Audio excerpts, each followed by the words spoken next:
This was the first dress I wore in drag. It says, the Highland Nursing Home, G. Henderson. So this was taken off a dead body and put on me for my first drag show. Woo! Mr. Davis, look who's here. It's me, Mrs. Kasha Davis from RuPaul's Drag Race Season 7 and All Stars 8, and we want to welcome you to Suburbia. Come on and check out my looks. A Kasha Davis fashion line. I'm better off with like tote bags and magnets. This old bag, that's me. I'm an old bag. Have you heard the story about the skunk? Never mind, it stinks. Which dinosaur knew the most words? The thesaurus. How about, I used to be a banker, but I lost interest. I wrote a song about a tortilla. Actually, it's more like a rap. What's wrong with me? It's the smile at the end that really gets them. Anyway, so dad jokes in a dress coming to you live at a cabaret space near you. I would like to welcome you to our home. Whoop. Rochester is where Mrs. Kasha Davis was born. I had the opportunity to see Darian Lake and Pandora Box and Aggie Doon and Ambrosia Salad and all these fabulous drag queens at a club called Mother's when I first moved to Rochester. And I saw them and I thought, well, they're fancy and they're fabulous and they're slutty and they're sexy. And I thought, fun. Never thought in a million years I would do drag. And then I went with Steve, we went to P-Town for a vacation and we saw Miss Richfield 1981. And she was singing stuff like Lime Jello, Marshmallow, Cottage Cheese Surprise. And she was a man in a dress, but she had a character, she had a story to tell, and she was inspiring. And there was a message of positivity by the end of the show, and I thought, I can do that, and it's something different that the Mother show didn't have. And so I came home and asked if I can do it, and the owner was like, sure, baby, come on down on Saturday, you know. And that's when it all got started. I went right ahead and found this fabulous outfit for my first time in drag. And I sang Lime Jello, Marshmallow, Cottage Cheese Surprise. And it's a maternity outfit. I didn't know what the hell I was doing. So I just went to the Goodwill and found the only thing that would stretch.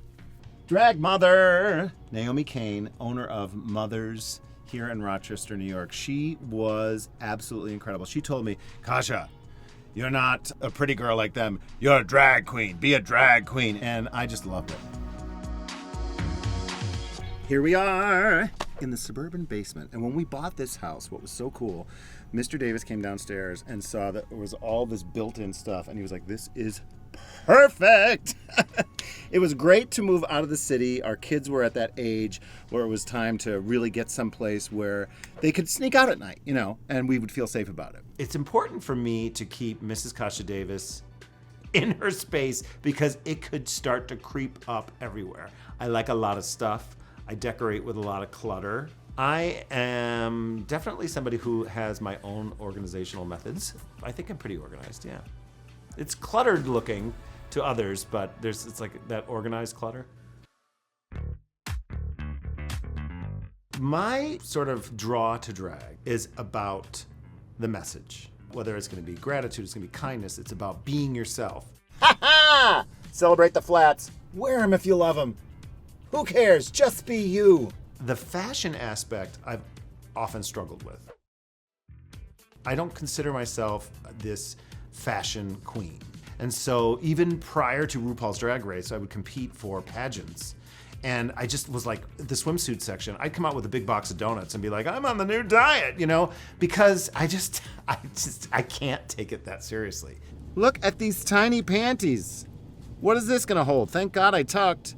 My style is your favorite auntie just got married to a fellow with a really, really great credit score. I think with a Kasha Davis look, I think people are going to expect and continue to expect some kind of a nod to the retro. I don't want to do exact replicas of anything because then you start to get into dangerous areas. So there's going to be, oh, that's sort of retro-like or retro-light. Are you familiar with the show RuPaul's Drag Race? I've never heard of it, no, actually. I've only been on the opening credits of most seasons. My entrance look from season 7. Hiya, my honeys, I'm home. It's not that small. It's just folded back upon itself. So season 7 entrance look. Retro, 1950s, retail, purchased online. This particular dress was purchased online, and to me, it was, again, that nod to the 1950s. It's got the pinup girls and the glamorous ladies, like the Lucille Ball type style and Marilyn Monroe. It was very wrinkly, and I was nervous that when we was riding over in the car that I was going to get it even more wrinkled. And that's it. That's what I remember. You still have it. And I still have it. And of course, I had the crinoline and the 1950s look, and walking in and being everybody's favorite auntie and mom, who maybe could be a little bit spicy or fabulous. Well, the experience overall for RuPaul's Drag Race is an absolute gift. Oh my gosh. This, season 7, I had so much love from the fans for this dress. The Green Runway, sequinqueen.com. And it was a dress that I purchased for a play that Pandora put on called Lipstick Massacre that I think she should resurrect. And it was just a joke on the old school kind of like murder mystery. And I played her mother. So, this particular dress, I will bring out every once in a while. I'll wear it. People love it. It's an oldie but goodie. I still have the boa. I don't have the wig anymore, but I definitely have the boa and I have the dress. And you know, maybe someday it's going to be in a museum. RuPaul's Drag Race Look Museum, which should happen, by the way. Here is the money boa, still kicking. And whenever I take this out on the road, people are like, is that real money? Sure, yes. We tie real money to strings and bring them around to shows across the country just for your entertainment. Back to nostalgia. These are the wigs from season 7 that Katya and I wore for the Conjoined Twins. And we had these beauties on. Conjoined Twins. Getting paired up with Katya. We had a blast. We had fun.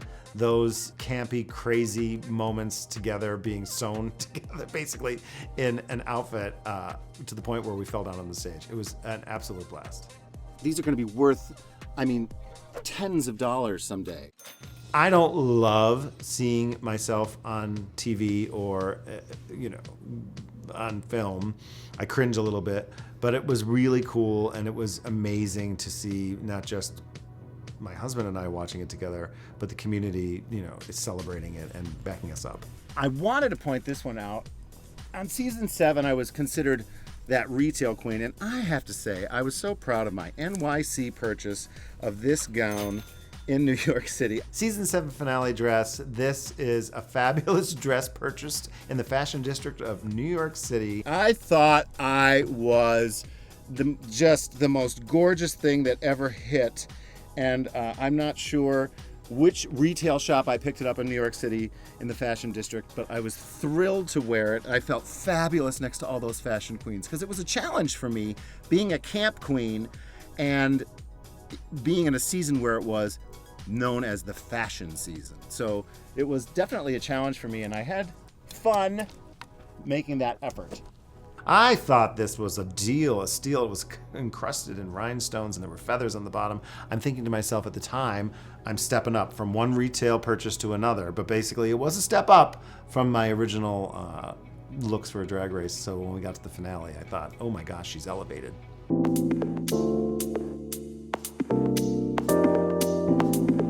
I keep this photo close by. It's been up on the wall and it's next to me here.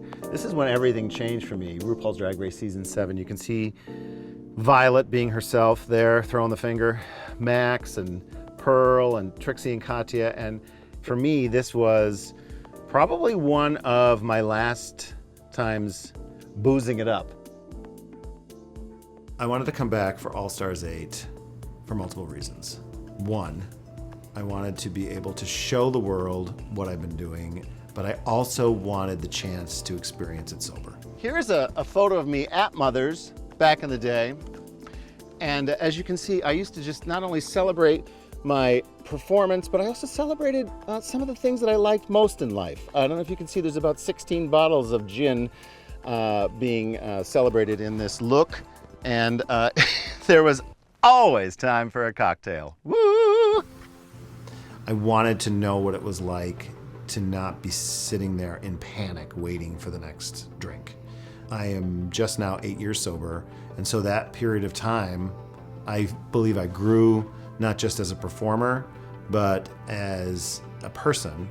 And it's important for me to talk about this because when I tell you I get messages from all around the world of people being grateful that I'm open about the sobriety journey, and it gives other people hope that it's possible for them. And to me, that's winning, and that is sharing this experience and this platform with people that you never know could need it.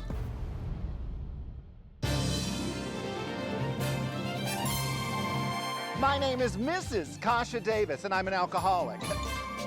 Oops, wrong meeting. The All-Stars experience has not only met, but it's exceeded my expectations. For my entrance look, designed by Davey from Thatchwork Designs, I really wanted a very classic, 1950s, 1960s housewife. Mrs. Kasha Davis, international celebrity housewife.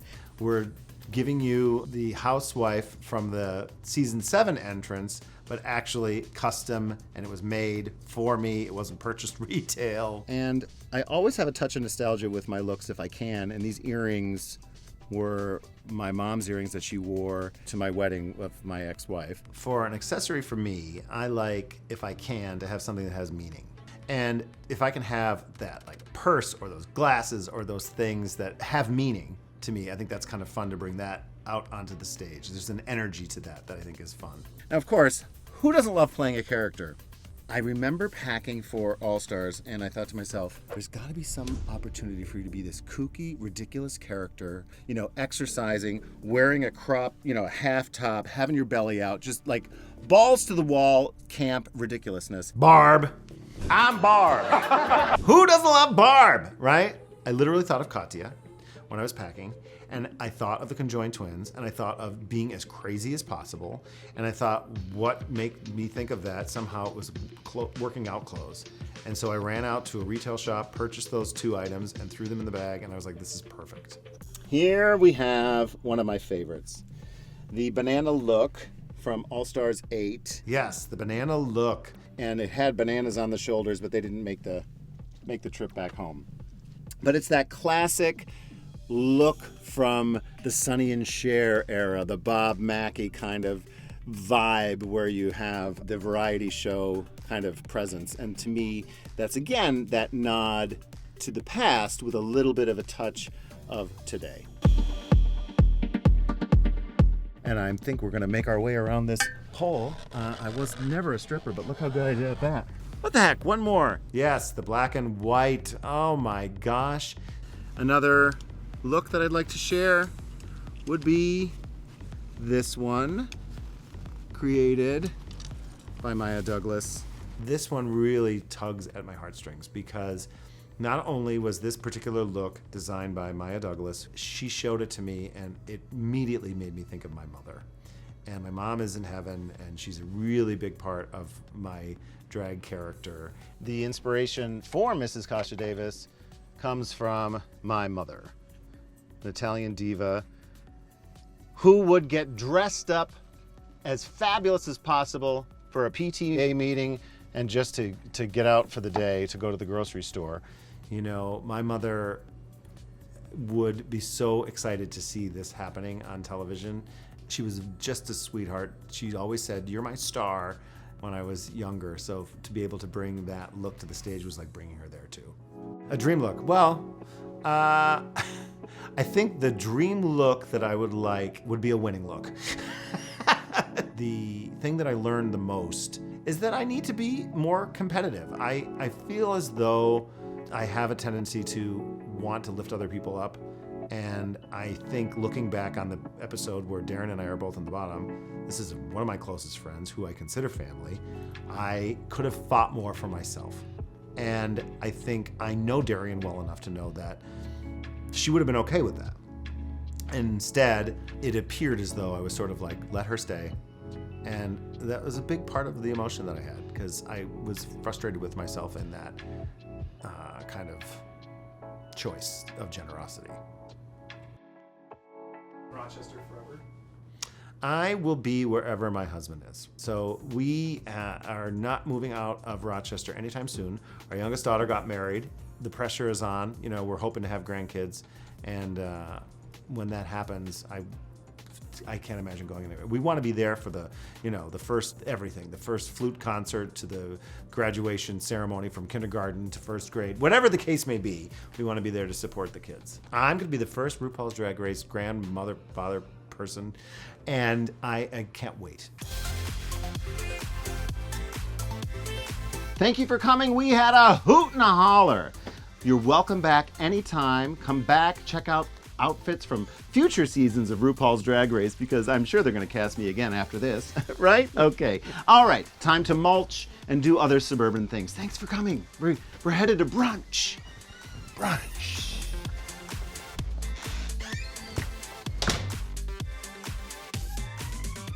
Hi, it's me, Mrs. Kasha Davis, and I'm going to show you my drag room and basement on Out of the Closet. Go watch now.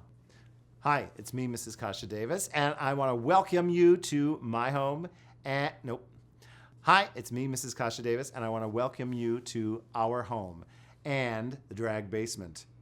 Go watch Out of the Closet now. Why am I struggling? Hi. Okay.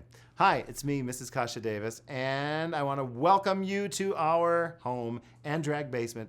Watch Out of the Closet now. What is wrong with me? Oh, hey, everybody, it's Michelle Visage. Do you want Emmy-nominated gay? Well, then subscribe to RuPaul's Drag Race on YouTube.